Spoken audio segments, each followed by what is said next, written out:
Hello. Hi, everybody. Might just wait a little second.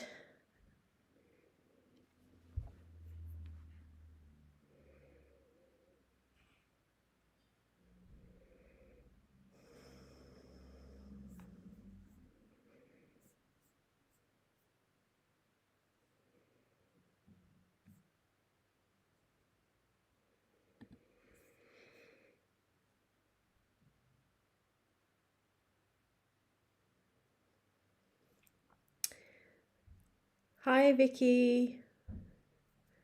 Hi, Julie. Hi, everybody. Okay, I guess I'll just start now because, it's 6 o'clock. um, so I will just start with a little bit about who I am. And I'm sorry if this is like a bit distracting. I don't know. It's the sun. Hi. Um, the refractions, they're pretty, but a bit distracting. Um, Hi Nina. What should I start with? I will start with, well, firstly, my name is Rida, and I'm a self-taught photographer, I guess. Still feels strange saying that, to be honest with you. And basically, I'll start a little bit about how I started on Instagram, and that's like really how my like my dive into photography started. And it was basically when Zora was born. So Zora's my eldest, and she was just like a few months old, really, and had just got an Instagram like recently-ish, and I was basically a bit bored because like I feel like not enough people say like having a newborn baby can be a little bit boring at times, like not boring, but like you have to. I didn't really have anything else to do because I was at uni, and then I got pregnant, and then I had Zora, and so I was at home and kind of like, what do I do? And then I found this whole community of Instagram people who took pictures of the things, like little vignettes, so mainly flowers, and household objects and stuff like that. And so yeah, it just kind of started with me snapping pictures on my iPhone, my then old iPhone. And I used to use an app called Visco. I say Visco. I don't know whether people say VSCO. So I used to use Visco, and then I discovered Lightroom not that long ago, actually, maybe like just over a year ago, maybe 2 years. It's tricky to know now. But a friend was like, I just don't use Visco anymore, and I love Lightroom. So I was like, fine, I'll give it a go. And yeah, so I edit everything on my phone, and it's an iPhone 3 headed iPhone. Is it 11 Pro maybe? And the camera phones are pretty decent.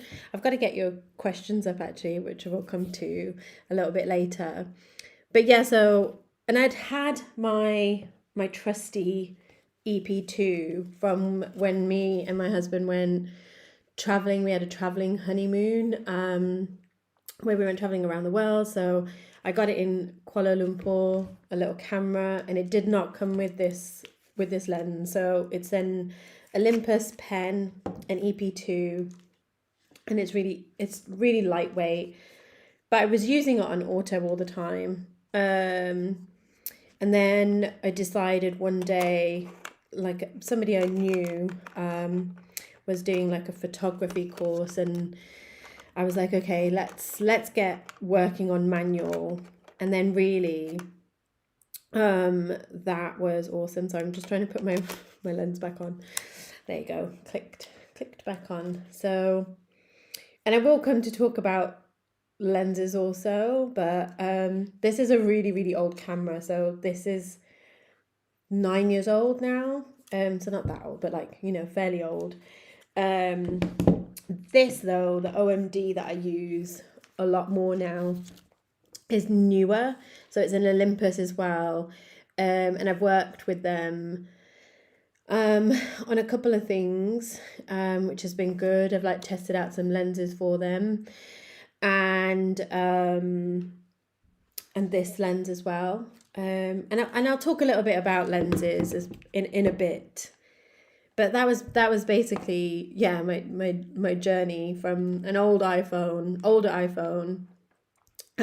Actually, somebody was making fun of me because even up until, like, I had a pretty old iPhone, like I didn't really update them super often. But that even the iPhone lenses are pretty decent, like, and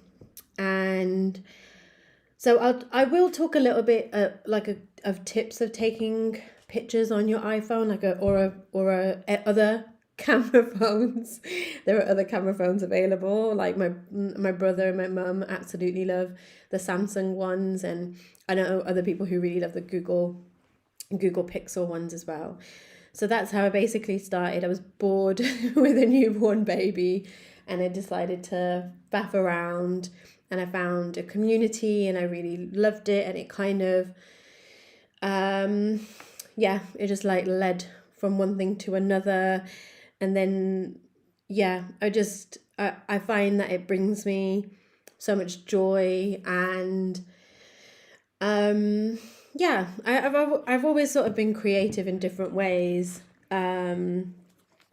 but yeah, photography for me is a great way to sort of capture my kids' childhood, but also like if you've looked at my Instagram or follow me on Instagram, then you'll know that I love self-portraits, and I have loads of ideas to do like self-portraits but for other people. So not self-portraits but portraits, because I think they're a really powerful way to explore identity or make a statement. So I was going to start with a quote which, if you follow me on Instagram, you might already know, because I have shared it there, but I'm going to share it again now once I find it. I'll find it in a second. But so I'll find it in a second. So I'll talk a little bit about the kind of photography I've kind of moved on to. Like, yes, I do like paid content with brands, and I work with brands as well.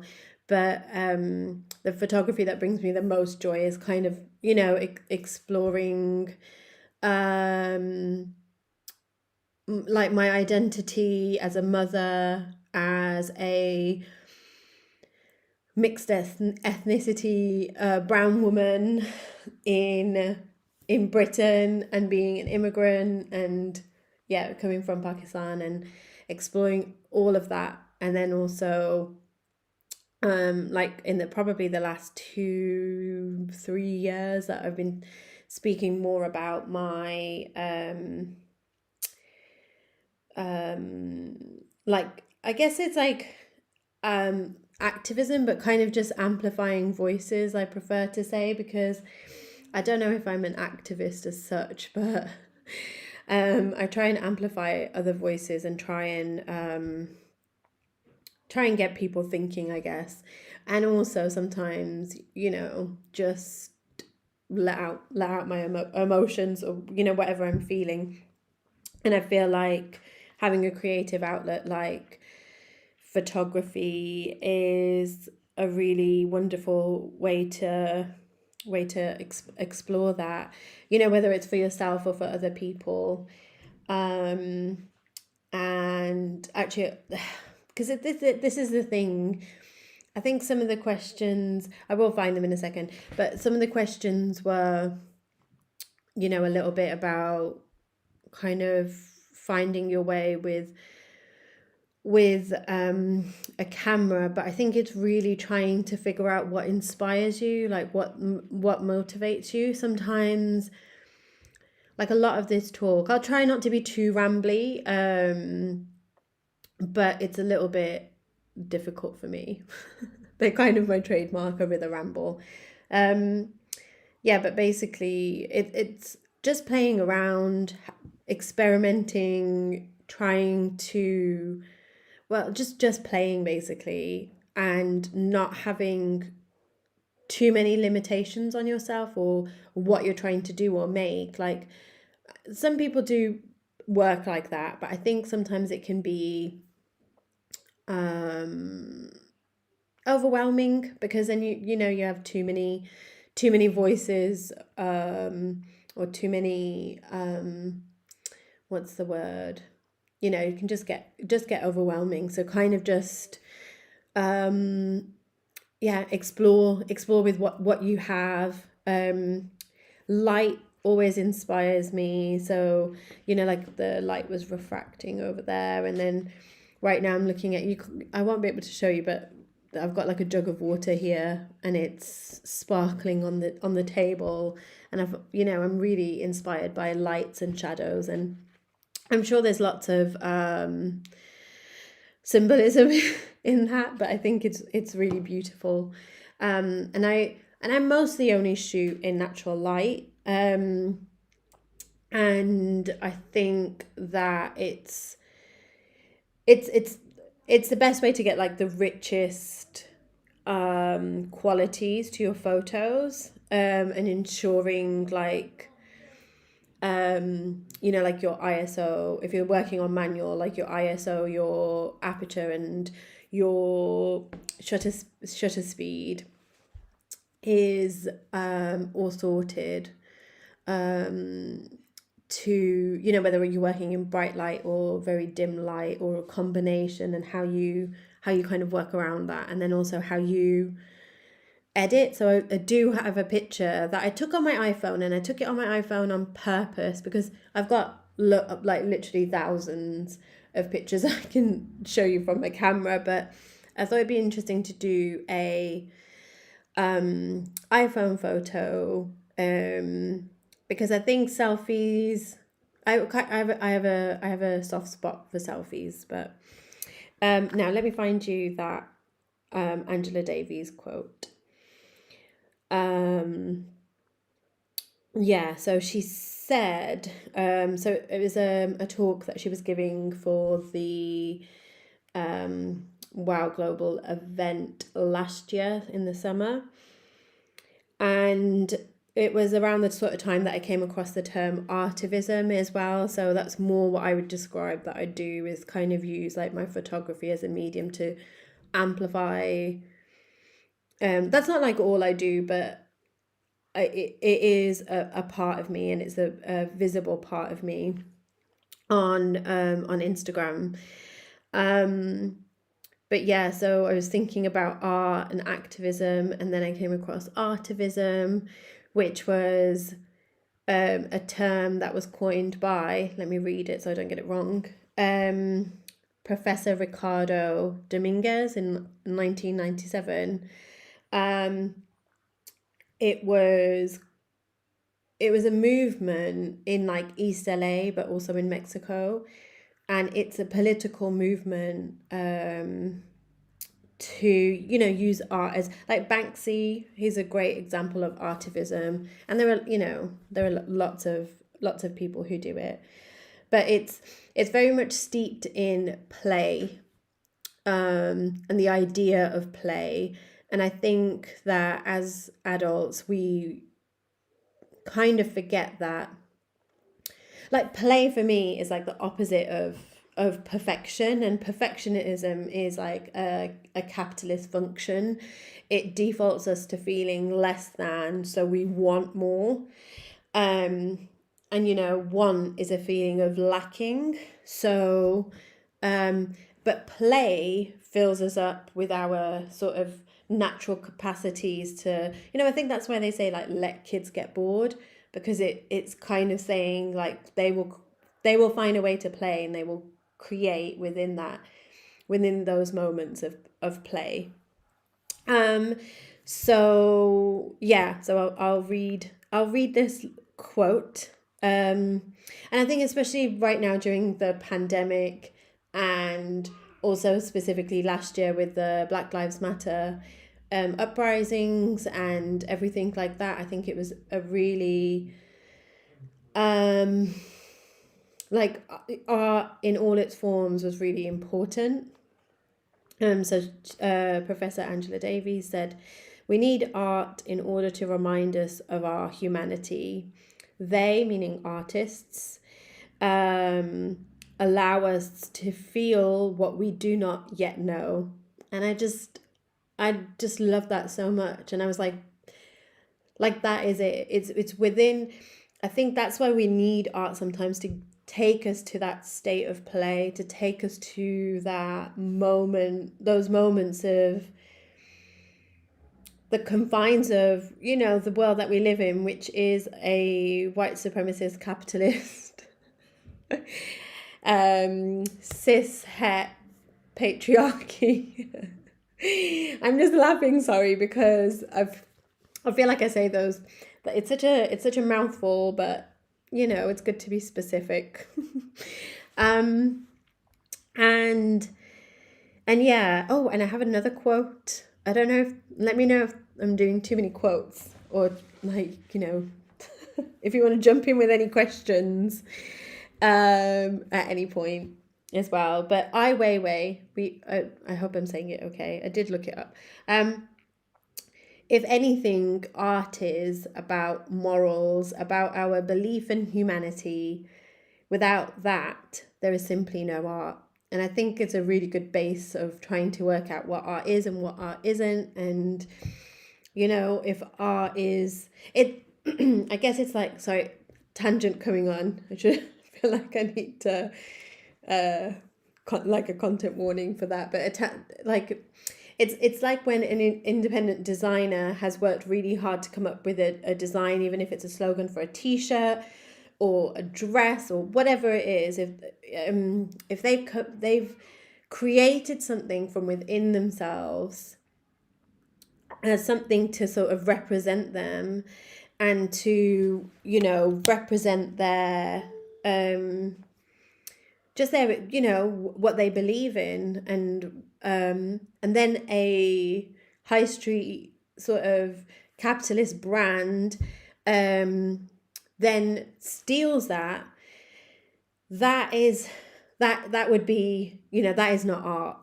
That same slogan on that t-shirt loses all its meaning. It loses all of its like morality and all of its substance, I suppose. So yeah, I hope this is okay so far. So I feel like I should move on to more photography stuff now, but I'm gonna have a sip of water. Oh, that's better.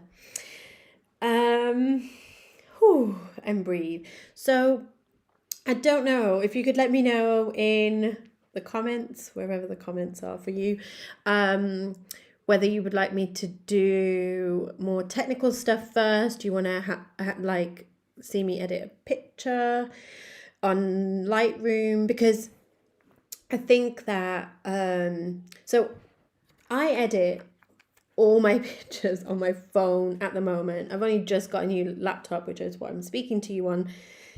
But before that, and I still predominantly will use Lightroom Mobile. I do all my videos on here. I do all my photo editing, video editing, all on my phone. And I wasn't sure if that would like surprise some people, because I'm using like high quality images from at the moment it's the OMD, so they're pretty high resolution, but because I've got enough space on my phone, I'm able to edit I edit all my pictures on my phone, and it's for me as a mum who is you know, oh, what was I saying? I completely forgot. So I read the comment and I completely forgot. Yeah, as a mother, as a mama. Okay, great, thank you. So I have to edit on the go sometimes, or I'll be like cooking dinner, editing pictures. That makes me sound really whizzy and busy, but I'm not at all. Um, but when I'm working on something or I need to edit pictures, so right, I've got a couple of requests for editing pictures, so we'll edit a picture, and then I'll talk about lenses. Actually, I'm going to just talk about lenses now, just really quickly before we edit a picture. Basically, like, you don't need a very expensive camera body. You just don't. The pens, like, especially if you get an older pen, they're pretty cheap. You know, they're pretty affordable. And so the lenses are expensive. There are places that you can hire lenses, but they make a massive difference to your photography, like the depth of field, which I'll come to, and all of that, like compared to the zoom lens, which is fine and it works really well. And I think, you know, it's a good beginner if you're working from you know, especially like a point and shoot to a DSLR or a mirrorless camera. Then a zoom lens is a pretty good one. You can play around with that and work on using your manual functions, like rather than on auto. And then once you've got the hang of it, then you can move on to getting different lenses. But honestly, this lens, which is the 45 millimeter lens, the Olympus lens, is gorgeous. It's really good, and so is the macro. Like, it makes the world of difference. But yes, let's do I buy them secondhand? So my lenses, I've been lucky to work with Olympus, and although my first lens with that I got with my EP2, that was just a zoom lens, and yeah, that just came with the camera. And then after that I've worked with Olympus, but my plan is for my OMD, because I can use the lenses interchangeably between the two cameras, so that, you know, that's really an added bonus for me. So yeah, with the OMD, like, you can look out for deals with Olympus, and I think it's the Nikon lenses that are compatible with Olympus pen. So if you can't find an Olympus pen one, then you might be able to buy like a secondhand Nikon one that is compatible. But you can buy them secondhand really easily. I'm planning on buying a what are they called? I forgot now. I can't remember, but it's like the really big lens. Because I've got an idea for a portrait series that I really want to take. It's a bit probably a bit silly. I don't know when it will happen, but even if I just do it with myself, I'd like to do it. I still can't remember. They're the ones that you're not allowed in. This is not the kind of thing a person on a masterclass says, does it? I'm going to look it up because, you know, my brain is not on my side right now. A telephoto. That's it. Telephoto lens. There we go. Right. Face palm. Is that face palm or a clap? I can't tell. Okay, let's edit a picture. So I took this picture just across from where I'm sitting. Like, so in your house or in wherever you feel comfortable taking a selfie, or a picture of an object, because your thing might not be selfies, it might be buildings, it might be just shadows or people in places. You know, the brain should be on your brain should be on my side. And yeah, so what your thing might be different, but you can still play with light, and you can still play with like, you can still play with light and shadow and stuff like that. So let's see if this works.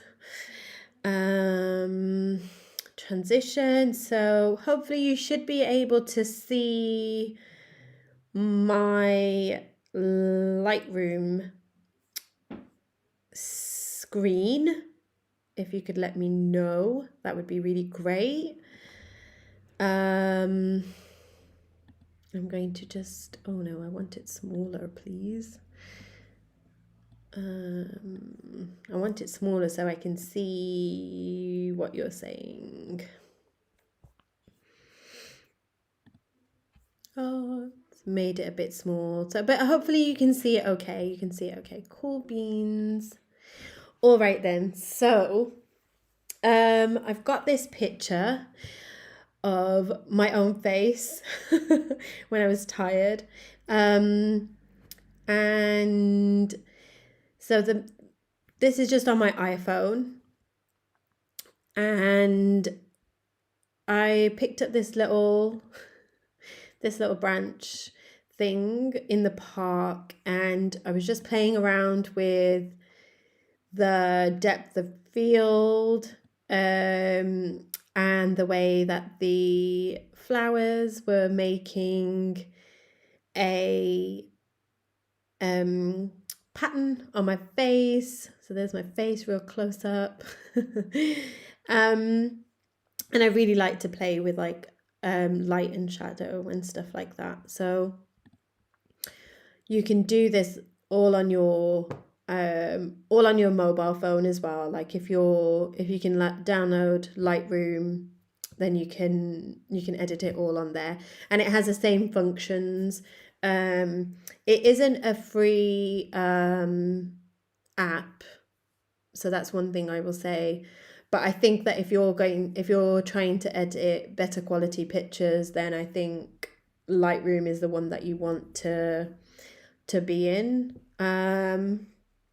So let's edit this picture because I like the pretty patterns on my face there.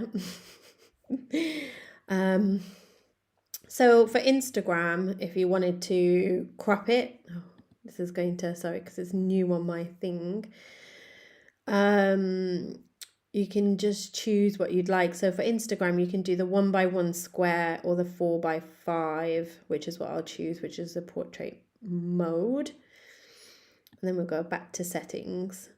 So what I would like to talk you through is the curve tool. So I'll just zoom down. Here we go. So if you select the overall, you can do each like of the individual colors, but that's tricksy. So oops. So if you selected that first one, which is like for the whole spectrum. So these are like the first dot is your shadows, like so your dark tones. The middle one is for your mid-tones, and this one is for your highlights. Look, it says it there for you as well.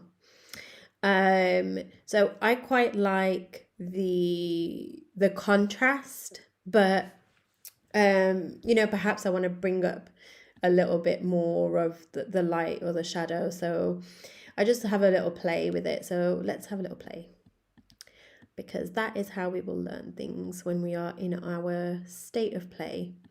I will apologize because I am not used to Lightroom on my laptop. Okay, so that is my disclaimer. I'm used to it on my phone. So you can see that where you put your dot, that's like the kind of point where you can change your midtones. and like arch them. And then if you look at the image, if I bring down the midtones, it becomes very heavily saturated, and quite, you know, that might be your thing. It's not really my thing, to have it that saturated, but you might want to bring the midtones up for like a dreamy kind of look. But I do quite like it a little bit, maybe just a little bit under. And then let's choose the lights and let's see. So see, you can, your highlights are becoming less of a contrast, or they can become very contrasted. Again, it's kind of giving you a saturated look, but more vibrant than if you were changing your midtones. I quite like the slightly less saturated. Let's go with that for now. So that is your curve tool.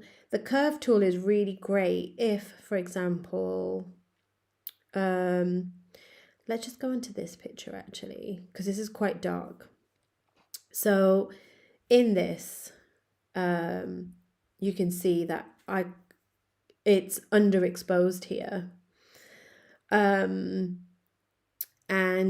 because I was standing in the shade and taking pictures quite quickly, because, you know, Dahlia was running around and walking around and stuff. So I want to bring up those dark tones quite a lot, and then you can see it becomes really, really nice and clear. And then if I drag down my midtones, it makes it more dark again. So I can make it really quite bright just by using like slight differences of that. Like, look, that's brought it all the way up now. You can see everything really quite clearly.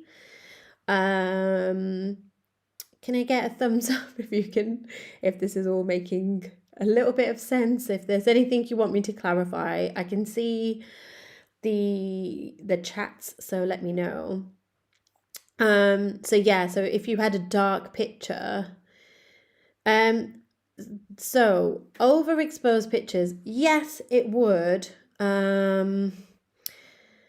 Overexposed pictures are a lot more difficult to get the lighting correct. I always slightly underexpose my pictures because it retains like the quality of the images, because when you overexpose a picture, you kind of are corrupting like the pixels and the it just kind of destroys the pixels. Same with if it's too underexposed. You know, if it's too dark an image, then you'll get a lot of noise then when you bring up the lightness. There is slight noise in this. This was taken on my camera. When you get an iPhone picture, the pixels and the quality will reduce a lot, but look, you can see her fine. It's not too blurry or anything like that. And then let's crop it. Let's just do this one for a little moment. Let's crop it. So I'll talk a little bit here now about, like, you might have heard about the rule of thirds. So all that means is that you have this grid, and really in a picture you would have your, like, I'd need to just maybe, you know, something like that maybe. But it can be like that. So she's in, you have like a third here that's free, and you have like a third here that's free, and then so Dahlia's filling that. Or she could be center or even top. So it's the rule of thirds is kind of a generic thing. You don't have to, you know, like with anything, I think they can help you guide your photography and framing pictures, you know, like how you actually take a picture and what you're going to include and what you won't include. But you know, rules are there to be broken. So just to bear that in mind. Like, and again, you know, that's like, I would want you to play with it and experiment, because, you know, like maybe you want to really zoom it in for whatever reason, because you're trying to, I don't know, maybe the words that you put with it will be something about, I don't know, taking the right path, or I don't know. So there we are. I'll zoom in. So yes, so the color. So when I brought up the light and the shadows, the color did slightly fade, because her boots were a bit brighter than that really, but as was like the green and stuff like that. So now we can go to I barely use these. The highlights and the shadows and the whites and the blacks are quite good. If you look in this area here, it is slightly exposed, but it's okay in this instance. But you can tone down the white. It turns down the white in her jumper as well. And then the highlights as well. The highlights, you can get rid of the highlight there if you wanted to. Same way the shadows, you can get rid of a lot of the shadows if you wanted that. And I mean, that does look quite nice. Or you can really exaggerate the shadows and have that kind of thing. But then again, you've just brought up the color with the curve tool. And so, as in, you just brought up the light, the overall brightness of the picture with the curve tool.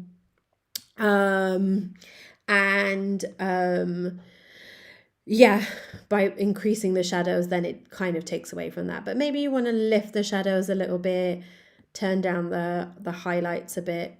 So now we've got it's looking really quite clear. So yeah, the skin, if the skin looked orangey, let's see. That's not what we want. Okay.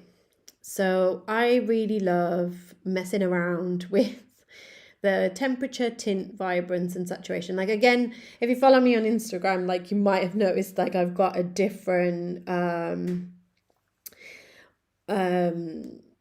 yeah, like a different slightly different style now. Like, for example, this is a funny picture. So it's kind of got like a vintagey vibe on top. But yeah, here's the temperature if you wanted to make it warmer and colder. Temperatures can work well, like just in small increments. Vibrance as well, I would use sparingly. Like, that's quite nice. It's kind of bringing up the colors again, saturation. So the vibrance is of like the whole image, and the saturation usually accentuates color. So if I take that back down to show you the saturation, you can obviously take it all the way down and make a sort of black and white sort of thing if you want. Again, have a play. And then and the vibrance, see, it's kind of the overall picture. If you look back here when I'm doing the vibrance, like, you can see that it warms up the greens, like it's the whole image. It's making the light parts of the path more warm as well. So it's like the vibrance is for the whole picture, and the saturation is more for like the individual things. So I'm just going to turn it up, because why not? So yes, Vicky, it depends on the exposure and stuff like that for each. Baby, 1 second, sorry. Children. Sorry, Dahlia. Sorry. I might have to mother also momentarily. But yeah, so the color mixer, this is great. Like, for example, if you want to change a color, let's zoom in here. You can use this tool here that you can click on that, so then it shows you, it automatically selects the hue usually. So look, I can change the hue of the tights if I want them really pink, maybe, you know, or maybe not. So it's a good way of adjusting. Sorry, excuse me. Yes, Dahlia, I'm doing my... The eggs. They're behind you on the floor. Goodbye, Soras. She ate them. Oh. Yeah. Goodbye, Dowsies. Thank you. Thanks, John. Yeah, sorry about that, but this is life. So yeah. So you can do individual colors, as you can see. I can change the hue of the greens. Let's zoom out a bit. So you can, I usually do, oh no, thank you. No, don't do that, please. Let's take that back to naught again. Hang on.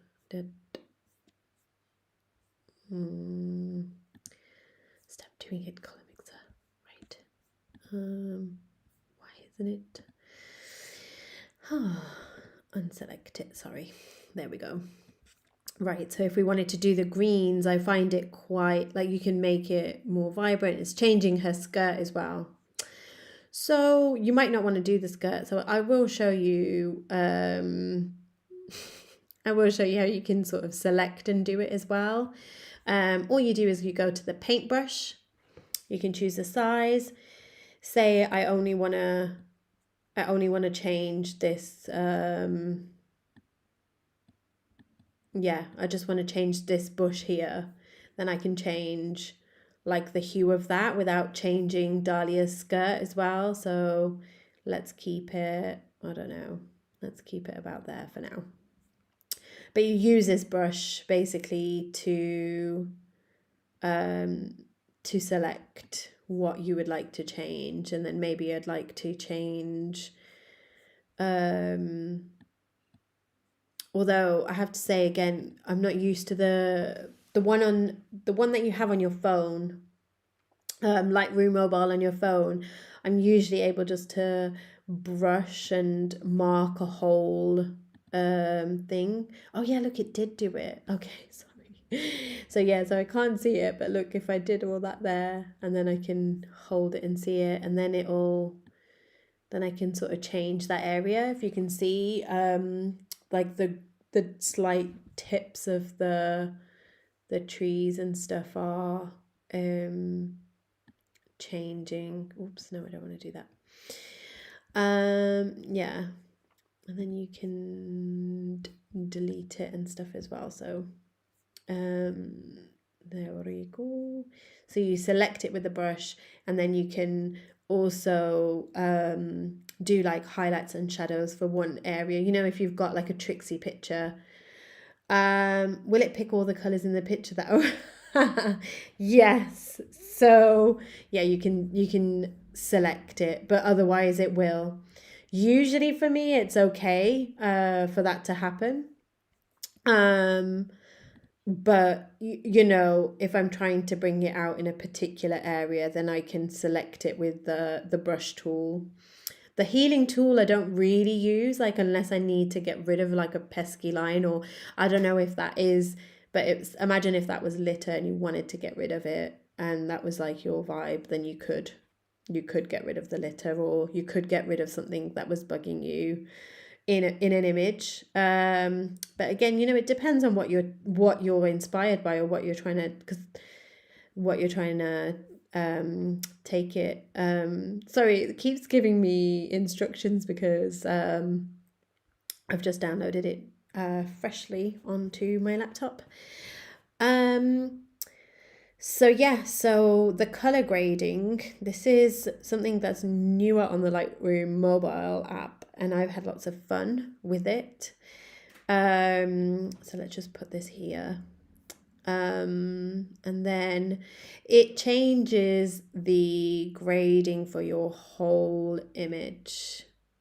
And I quite like this kind of, you know, vintagey yellow look, but you can go pink. It really just depends on what, you know, what your vibe is. But again, this is why play is so important, because then you get to experiment. It was only on the off chance that I discovered it. But it's quite nice when you go to the warmer tones, and then it does pick up on Dahlia's like colour hair. So then I can show you what the image looked like before, and then now it looks like that. That's pretty cool, isn't it? Because I forgot, when you're editing pictures, you kind of forget what they look like originally. So that's what we started with, and that's what we've got now. Yeah, just doing it again just because it's fun. And then if we go back to this, it's quite a different image, isn't it? And then let's go to the top, and let's go to light. I'm going to change the contrast, even though I like a bit of the contrast. And the shadows, I want to lift the shadows up as well, because you still see this beautiful contrast here, and on my face as well. And I really love shadow play, and then again you can sort of bring it back down again. But the shadows and the blacks are different, but here, because it is quite an already contrasting image, it kind of works similarly, but like the whites. See, if I do that, sometimes you might want to pick up on the whites, because it can give like a sort of more flat image. If it's like lacking punch in your picture, then it can kind of make it seem a bit more full and a bit more 3D. So yeah, like, that might be your vibe. Maybe that's your vibe, to kind of have it more like that. It's not my vibe fully. Maybe it will be one day. So but I'm gonna bring it back down to here. So Vicky asked a bit earlier about presets, I saw, but so yeah, I have presets, yes. I save my presets. I will show you my presets now. I have all different ones, randomly named, that I've experimented with, and I will save them. So I can use them. But for example, let's do this one. I edited certain pictures. As you can see, it's called Flower Fields. And this is when I went into the flower fields with Rabia last year. So hopefully. And now, look, here we go. Skin is all orange. That is not what I want. So for those pictures that I edited for the flower fields, it really accentuated all the things that I wanted to accentuate. But for this image, where I've got a lot of light on my face, and it's really contrasted, it doesn't work. Like, clearly I look like an orange. Again, that might be your vibe. No shade. It's up to you. But I know people have asked about orangey skin, so let's go to that. One easy way is to use this tool, the color mixer. So I can highlight this, and I'll maybe select saturation. And I'll click on my face, and then, oh no, that's the hue. But look, it's changing the hue, which is not helpful here.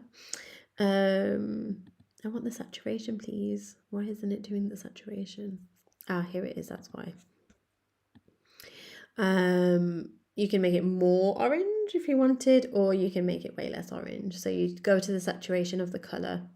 So that's one way of doing it. And you can see that's a bit too little, and I'm looking a bit grey and weird. So I'll just take it down a smidgen for now. Next, my lips, maybe. Let's see.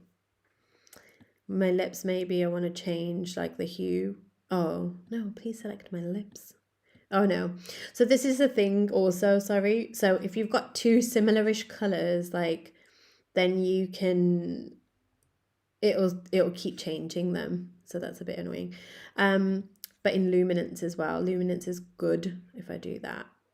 But yeah, so that looks a bit unnatural and not appropriate whatsoever. So yeah, so I've brightened it up there, and then I'll be like, it's looking a bit too, like here, it's looking a little bit overexposed perhaps and stuff like that. So I just click off of that and close that. Maybe I want to, and then here I didn't talk about that, but they're your mid-tones, shadows, and highlights. So what that would look like is you could change your highlights. So your highlights are all the bright spots. I quite like that peachy kind of tone. So let's go with that for now. My mid-tones. So they're all the in-between. I kind of like that, but it's a bit, let's go for that. So you can already see like my face is not as orangey as it was before. So you can change like the saturation and stuff like that. Like you could just use this saturation, like that's really orangey and that's really but this is a bit more carefully crafted if you wanted to get into those layers. And then look, there are your shadows, and then you can even color your shadows and give it like that's if I wanted a really vintagey vibe. I quite like that. But that might not be your vibe, and that's totally fine. And then maybe I'll take the exposure down a little bit, just a smidgen. So the exposure tool I don't use very often.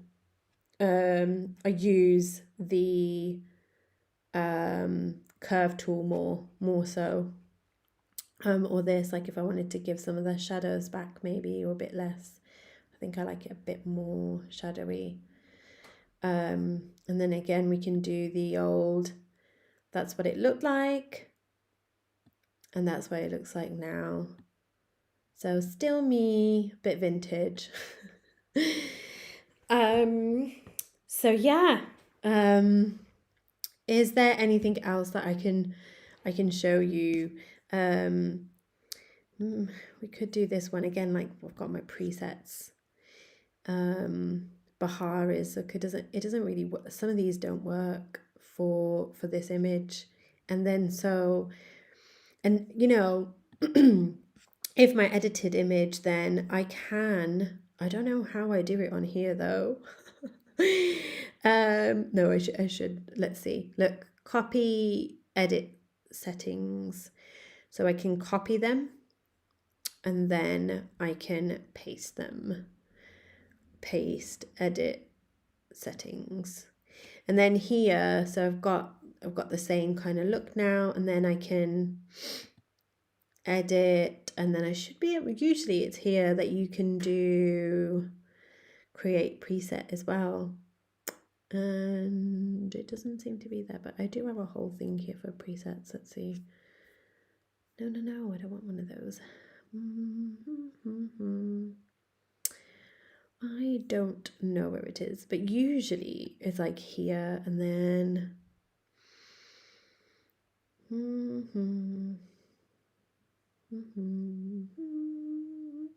apologies, because I should have looked this up really.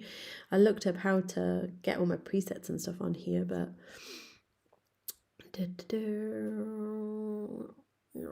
I will find it for you. But this is how you you can just copy and paste, and you can copy and paste on multiple images as well. So if you were like batch editing, like but you know, like for example, I've pasted it on here, but it's a bit like it here there's too much white, and then so I might bring that down here. And so I always I tweak individually as well. It's looking slightly too, like I might change the tint slightly, so I still give it a similar feel. Oh yeah, there you go, create preset. There you go. Let's name it, I'll name it Masterclass. Save, there we go. And then next time I can just click on it, there we go. Masterclass. So it was just up here. It's just moved. There we go. So now I've got four images that are like completely different to what they were before. That was just me copy and pasting, but we did quite a few things here. So yeah, you can create your own presets like that. I am in the process of finding out how I can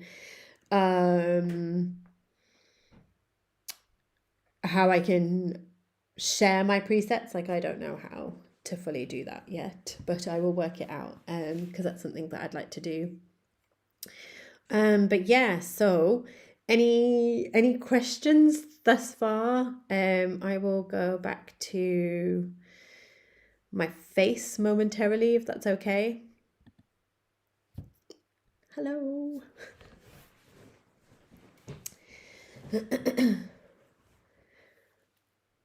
And I'm gonna just find your questions as well, because I did have them. Just so I think I have covered a few. But if there is anything specific, oh yeah, here we go. Let's see. There they are. I've got them.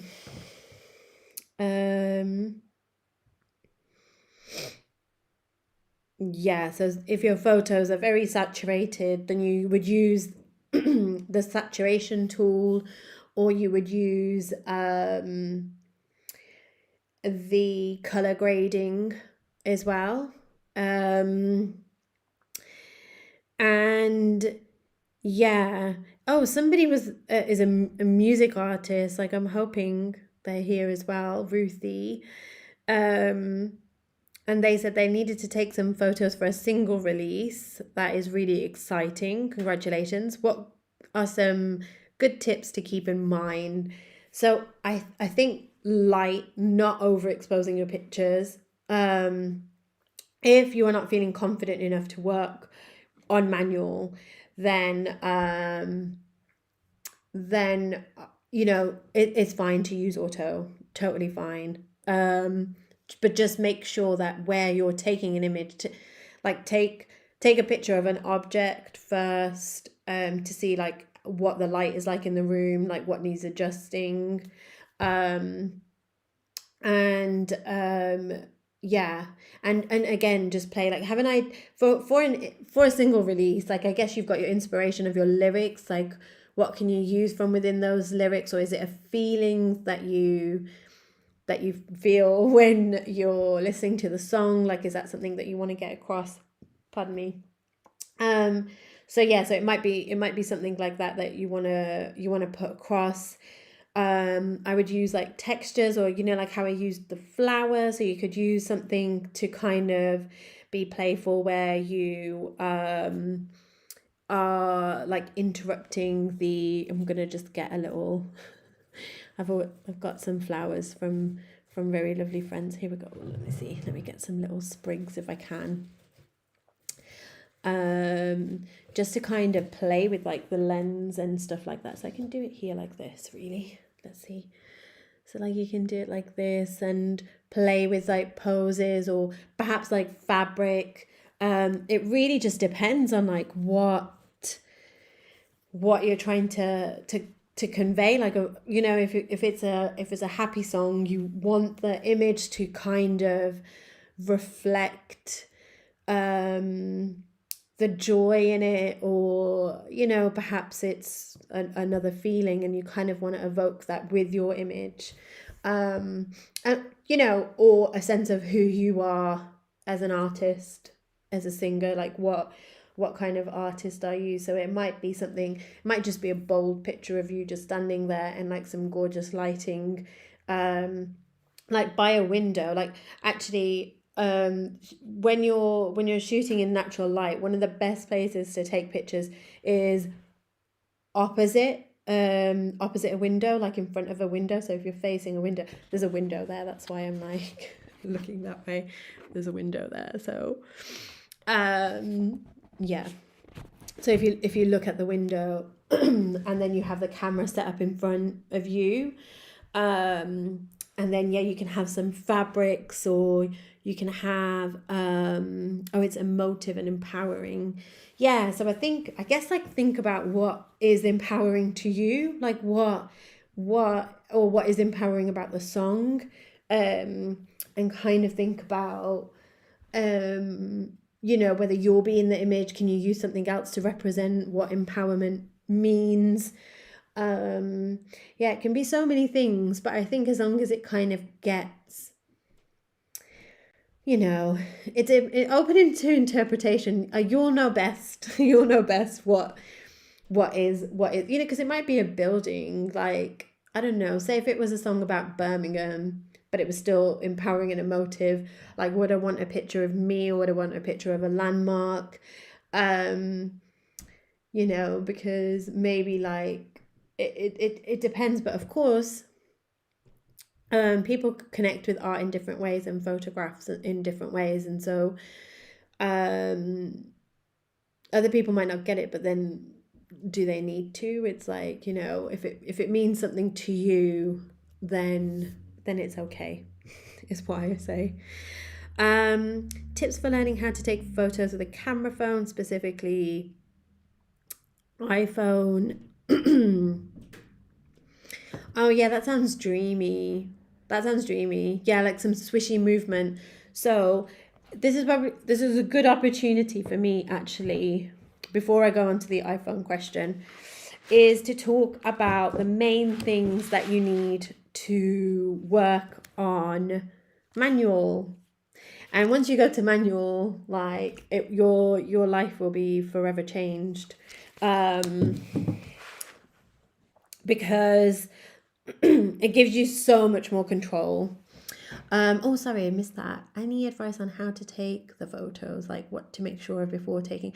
Oh yeah, in terms of again, I mean, I just kind of play with light. I know it's not like the best advice, but it is just kind of playing with like what works, what doesn't work. This wall behind me, I really like it, but in photos it's not always the best. White walls work really well, but so do leaves and trees. I don't know, I use anything really, but like lighting, I mean, sometimes you can take a really impactful, like beautiful picture with just like on the side of a road. Like if you see some flowers and then you're just like, wow, if the light is hitting right, like, just take a moment of inspiration and kind of not think about it too much. If you're trying to take a picture of something specific, again, just natural light works best for me personally. With this camera, actually, the OMD, it does have a flash. It's got a flash, which is very exciting. And so I have had a little play with flash photography, because it's something that I think is really cool. But yeah, in terms of lighting, just make sure that it's not too bright a room. Like have a look in your camera settings, look through there, take a picture of like a still object of some sort, to sort of see what your settings are like, and make sure that it's not too overexposed or underexposed, because they're much harder to edit, especially overexposed pictures. So my personal preference for like how I edit and how I take pictures, I always underexpose my pictures, pretty much always, except for in weirdly in very bright light.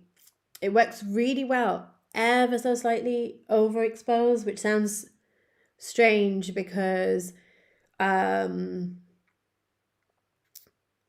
and I mean, these are all manual settings, so I'll come to that, but it sounds strange, but for some reason it gets rid of the harshness. So but only a smidgen. So I'll talk about that, and I've got something to read here because I just on my OMD, and also really similar on my pen, you have your three main things to kind of control your light and what your camera does, and they are your ISO, your shutter speed, and your aperture, which is your f-stop. And basically what you're trying to do with your ISO, so the pens are the pens and the Olympus OMDs and stuff, they are one of the best in terms of your ISO. So your ISO is I'm gonna just read it here because I like is easier for me. It's basically the sensitivity of your sensor to light. Some cameras can have a very high range of ISO, but it doesn't mean that they're a good camera, because it depends on like how well they do that. So I know I've read up and researched, so because I was traveling and I did take night pictures, so but I was on auto then, but the ISO can go very high, but it retains the quality. It doesn't make it too noisy. So noise is basically like the disruption that your light sensors, when it has to work really, really hard to try and create as much light when there is a lack of. And then that can create like a noise to the pictures. But that might be your vibe. So maybe you want to do that, and that's cool. You can actually add grain and stuff like that for that effect in Lightroom if you wanted to. And then your shutter speed is how fast your shutter open and closes again. And then therefore how long your sensor is exposed to light. So the faster the speed, the less time your sensor is exposed to light, basically. And it's really good for example, Ruthie, if you wanted to do your swishy, I'm just standing up. If you wanted to do, because I'm wearing a swishy dress, but if you wanted to do a swishy dress movement, like flicking it up, or maybe some dance moves or something like that, then you would need a faster shutter speed. Even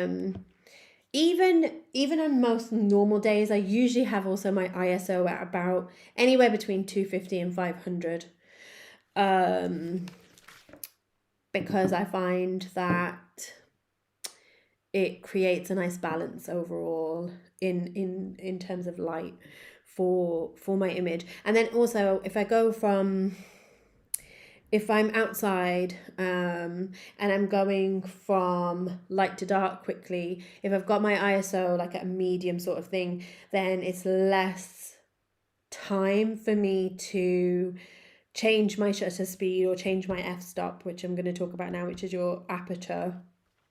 And then your aperture are your lens blades. I don't know whether you'll be able to see, like if I turn it on first.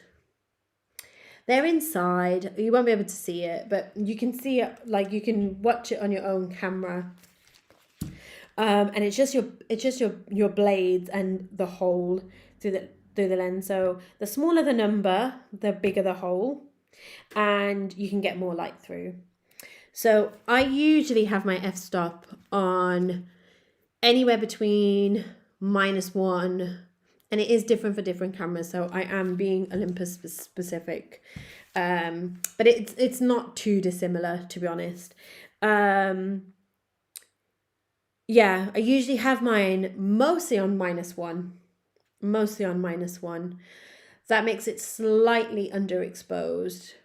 That means when I'm editing, like you saw in the other picture, I was able to easily bring up the shadows and change the light, but I retained the quality of the picture. It didn't get too much noise, and again, I would have had my ISO on about 500. And your aperture is also what creates the depth of field. So depth of field is basically, you know, that nice like blurry effect that you get in the background. So it also controls that. With a zoom lens, I will be honest, it's you don't, unless you're very close to an object or very close to something, it's not really they're not the most effective at creating the richest depth of field, is whereas some of the other lenses that are more powerful or more just more powerful, they create a richer depth of field. I needed to read my notes. I hope that's okay, because so in your ISO, you're trying to balance between sort of light and noise, trying to get enough light, but that's like, you know, where the flash comes in handy if you want to have a go with a flash.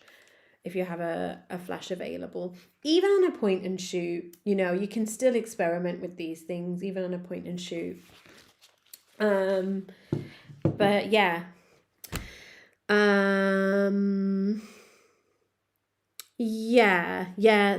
So you might, but have a play with the manual. So have a go with the f-stop. The f-stop on the pen is just here. Oh, my pen, I love it so much. As you can see, it's really like bashed and stuff. It's really, I love it though. So the f-stop for the pen is just up here, and you just swirl it around. So like when you have it on, I can't really show you, it's a bit annoying. So like you would have it on, and then all you do is all you would do is turn the wheel, and it would just adjust it accordingly, and you can kind of like look and see what's happening and turn it. And your ISO button is just like you click the top bit there, or on my OMD it's a lot easier actually. So my f-stop is here. It's a lot more sort of easy to use, and my ISO is here. So it might be, I think there's usually like a wheel for it, so you might have to click a button. If you send me a picture, I can show you, but have a play with, I feel like that's like been my word of the night. You know, have a play with the manual function. So like those main three things really, but especially the shutter speed and aperture at first. Like unless you're shooting in very varied conditions, I think it's okay to just experiment with the shutter speed and aperture, and then your ISO. So the pens do have really good ISO. But you may get more noise. But I mean, even normally, I do have, even in good lighting conditions, like right now, there's still plenty of light, but it's like a duskier light, and usually duskier light means that there's naturally more noise. So you might want to have your ISO up, but not too far up, because then you will get a lot of, it'll look a bit smudgy, grainy. Your picture will look grainy. So yes, there we go. So yeah, your shutter speed, the faster it is, captures movement easier.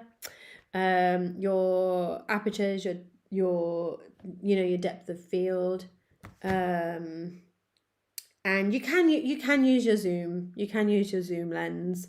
Get close to things, just have a play and move it up and move it down. Like usually with the zoom lens, I don't think you can go up very high, and you can't go too low either with it, but try just going down to like -7 or like 0.7 or 1. And you can try going the other way too if it's a little bit darker, and seeing what it does.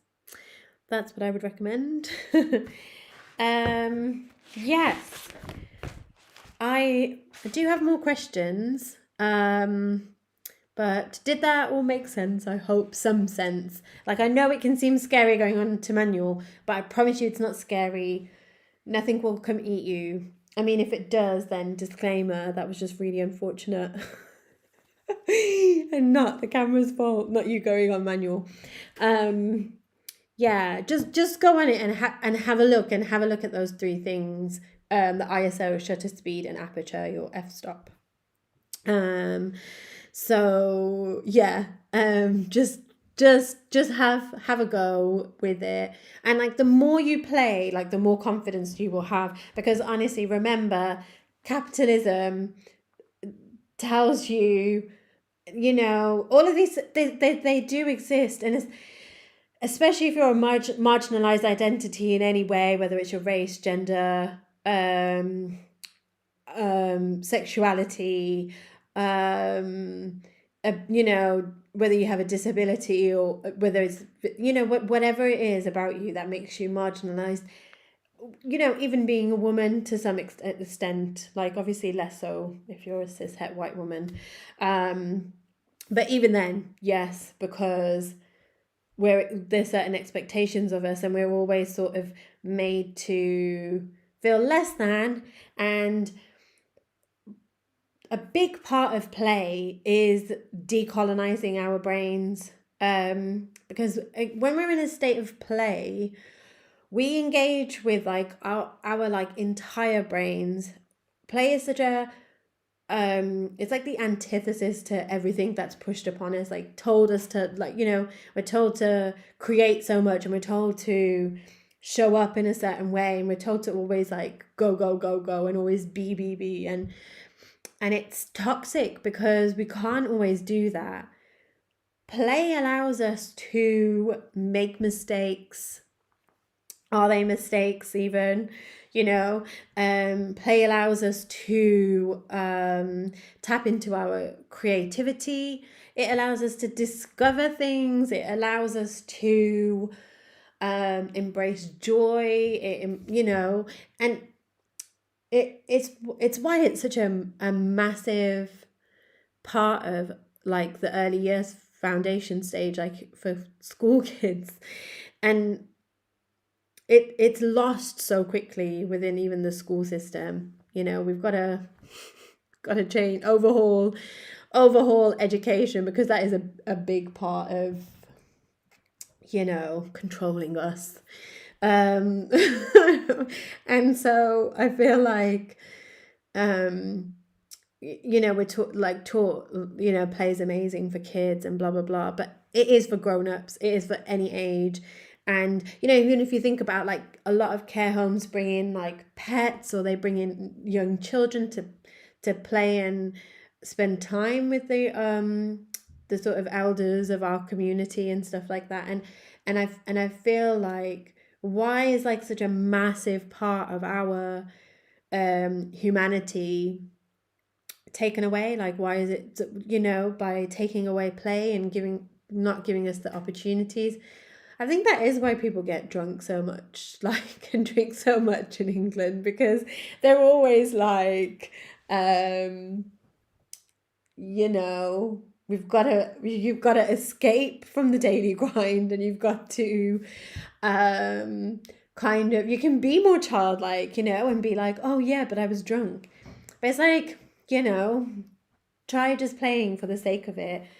And play doesn't have to be like dressing up. Play is experimenting with your camera, taking pictures, whether it's of flowers or whether it's of cars, whatever brings you joy. It truly doesn't matter.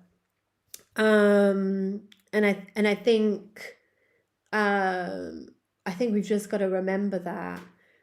That was my little passionate plea for play in our lives.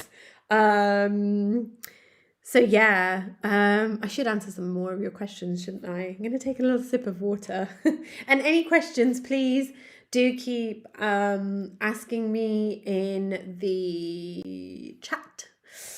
Had my haircut today, by the way. I'm very happy about it. It's been 2 years, that's why.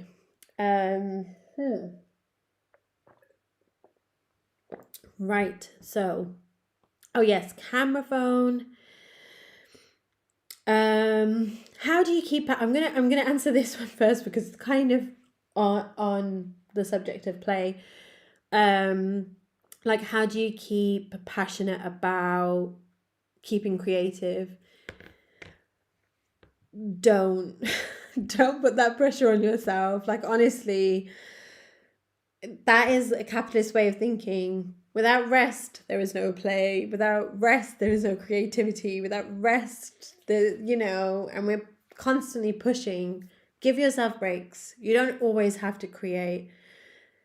Genuinely, some of my ideas have come when I have been, so like the whole photo shoot that I did for Anisha Palmer for the earrings, and other jewelry and stuff. I was like, my hair was greasy. Okay, my hair was greasy. I'd just woken up and I was just kind of pottering around, and had no intention of a photo shoot that morning. But then, like, I got an idea, and then I put on my sari, and then I put on my earrings, and then I did my makeup, and then Chris was sat here where I am now, and then I was taking pictures of myself in like this, this whole shebang. And so, like, no, have those breaks. Don't always like push yourself too much to create, because you don't have to, and you can't. No, just do something else that brings you joy. But do something else that brings you joy. Whether that's going for a walk, watching TV, reading a book, cooking, whatever it is, literally whatever it is. And or look to other people, I guess. Like, although that can be a bit noisy, sometimes it's nice just to trust yourself. So, but if you feel, really stuck and you do want to push through it, I think it's good to be inspired by other people. And they don't have to be doing anything that you're doing. It could just be a song. It could be another form of art that you're taking in. Like, so for me, music really inspires me. How did I develop my practical photography skills? I played and experimented and faffed and took lots of crappy pictures. I could show you my Lightroom, and it's just full of, like, it has so many pictures, but yeah, it's like just play. I want to know how to set up quicker with tripod, and it takes too much extra time. Sometimes just rest it on things. So I barely use my tripod.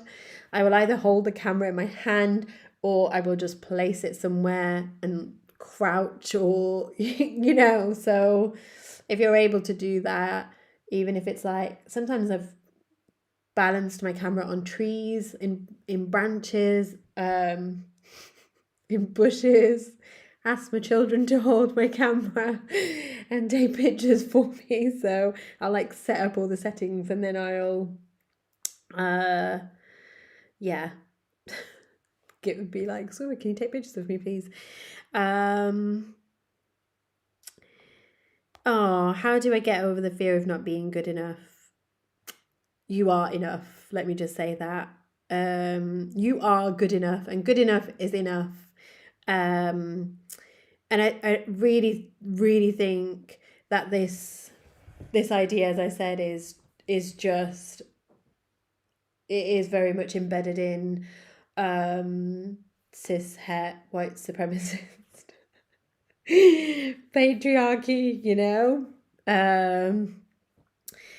So yeah, neurotypical, all of, ableist as well, everything. So all of these things, all like most of the world is sort of aimed at one kind of person. Then of course we're not going to feel good enough or not feel able. And really, I think if we tap into play, where we're just playing and creating for creating's sake, then we will feel good enough. I'm not saying you'll feel it like all the time, but you can kind of get over the hump. Right, so I don't have that long left now. I can't believe it. I can't believe I've made it through. So, tips for taking camera specifically on an iPhone or a camera.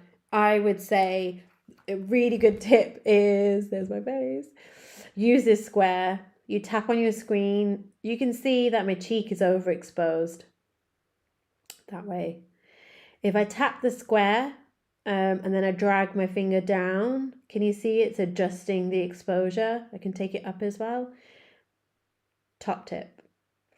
That is my top tip. Use your whatchamacallit. I personally don't like portrait mode on this. It's fine. I've seen people use it really well. And you can have it so you have the grid on as well. And then you can use the grid once you've got it on your iPhone to use like the rule of thirds. You know how we're saying like you leave like a third of picture empty, or you have like, something in the third of the picture. You can kind of experiment with the grid, like what you're taking a picture of. Actually, I did take some pictures. I'm worried now oh no, I can't. Can I? Oh, I won't be able to show you. Apologies. I did take some pictures today on a walk where oh my gosh, I need to hurry up, don't I? So it was basically where the sun was hitting some branches. So and it was just by adjusting my camera a little bit on my phone. Actually, maybe I can show you. Let's see. Just even like this. It's just these two pictures. So yeah, you can see that. So in this image, I've angled it so the sun is a bit more obscure. Not that one. That one. In this one, you can see actually it's difficult to see on the screen. But basically the sun on this one, they're really similar. But here it kind of disrupts like the image of the blossoms, but here it kind of highlights them. So it was literally just adjusting my camera like a little bit and playing with light again to sort of create that. And then this I was going to show as well, because it's got like the rule of thirds. Like this is less impactful than this. This is about a third of a picture, so it's not exact. Like this one's like filling up the whole one. I mean, you could make that impactful by editing it, so you have more like browns here, more greens here, and then you have like a third of blue there. So that is, that's possible also. But just to kind of highlight like the blue sky, I think that is more impactful than that one or that one. Yeah, so I hope that was helpful, Cherie. And patience to edit. Editing can be a bit, but I think if in Lightroom you have edited enough a few times and you can save your own presets, and then all you're doing is like the curve tool to, adjust just adjust the light in each picture, then it isn't too bad. It won't take you too long at all. And then you'll kind of get used to it, and then you'll really enjoy editing. I promise it will happen. And then you might hate it again and then you'll love it again, because I think that's why I came up with like a new preset, or I have so many different presets, because I'm just like, maybe what can this do and what can that do. There was one other question. How do I turn a like on social media into an inquiry? I'm not the one to ask you that. I'm really sorry. That is, I'll be honest, I think Instagram advice is predominantly bullshit. And a lot of people made a lot of money on it. Fine. But I just think that showing up, being yourself, having an idea of like what it is that you want to get across, and yeah, as much as possible enjoying it but not giving it too much time, is the best thing, really. Like, once you find your rhythm and once you find your sort of style or your purpose for you know, then I think then you can make it into an inquiry, perhaps, but it depends on what the inquiry is. I get random inappropriate inquiries also. so yeah, I think I've answered all your questions now. Yeah, are there any last questions? Because I should go now, but just in case, if there are any, I'm such an idiot. I'm going to watch back, like, what was that hand movement then? Oh dear. So yeah, if you do have any last questions at all, you know, amplify voices if you can. If you have the power to look up intersectionality, use that in your artivism, use that in your art, see how you can give up power, and spend your privilege. Be kind to yourself, be gentle with yourselves, and play. Thank you for joining me on this masterclass. I hope you learned something. I hope you enjoyed it. I was shitting bricks. But it's been all right. It's been okay. Thanks for keeping me company and asking me lots of questions and chatting as well, because that's really makes me feel like there's somebody actually there. Storage. How do I store and store photos for editing? So I just have a lot of storage. I just use what you should do. What you should do is edit your pictures, put them onto your on your Mac or on your phone. I do have an external hard drive somewhere. It's an Apple one. It's called Lacy, and it is like, you can get it's not that cheap. You can get cheaper ones, but you can plug them directly into your phone or an app, and then you can move them over to your external hard drive. That is good practice. Me, I've got you don't want to know.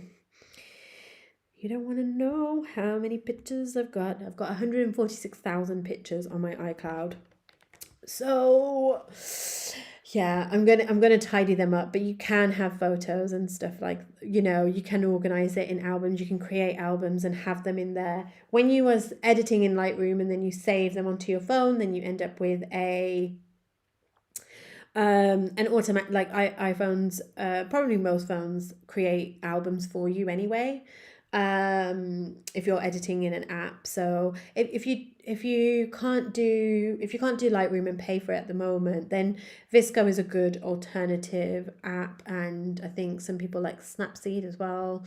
It's okay for some stuff, but Lightroom, if you're editing camera pictures especially, it's a lot better. Even if you're shooting on auto, you can use almost like the manual settings, like the tone curve, and all of those settings that I showed you earlier, to kind of have more of that control over your pictures.